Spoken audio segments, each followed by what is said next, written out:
6月2号的豪大雨导致北海岸地区山区土石流案件频传，显现水土保持在日常生活的重要性。而为了要让水保的观念向下扎根，今天市府农业局来到万里区野柳国小，举办了一场趣味性十足的闯关活动。透过寓教于乐的方式，要让学童轻松的学习水土保持的知识，更加也要培养孩子的防灾技能。当灾害来临时，学童能够保护自己，也保护家人。因为我们水土保持的工作除了我们在防灾上，最重要的是在教育上在灾害来临时还能够避开这个灾害，我想这是最重要的。我要把这个水保教育往下扎根。那6月水灾之后，我们知道这个北海岸整个区域是属于地质比较敏感的区块然后很容易遭到大雨的冲刷那水土保持的工作相对的重要，所以我们特别选定了野柳国小然后让学童透过这个闯关的教育的方式让他们也了解到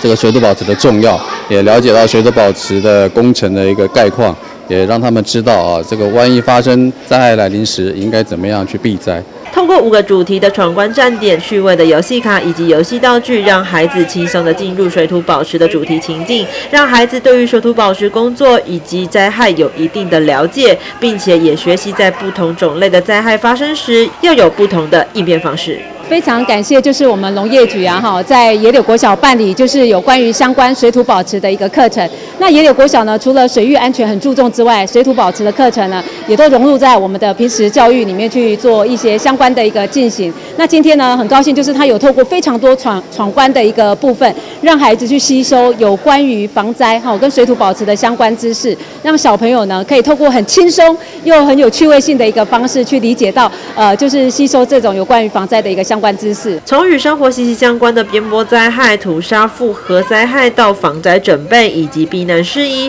每个关卡都让孩子亲身体验。借此不仅是希望让水保防灾知识向下扎根，更加也透过学童对于知识的吸收与了解，将技能带回去给家人，影响更多生活周遭的民众。要让水保知识、防灾知能普及，让灾害损伤程度降到最低。记者廖平涵万里采访报道。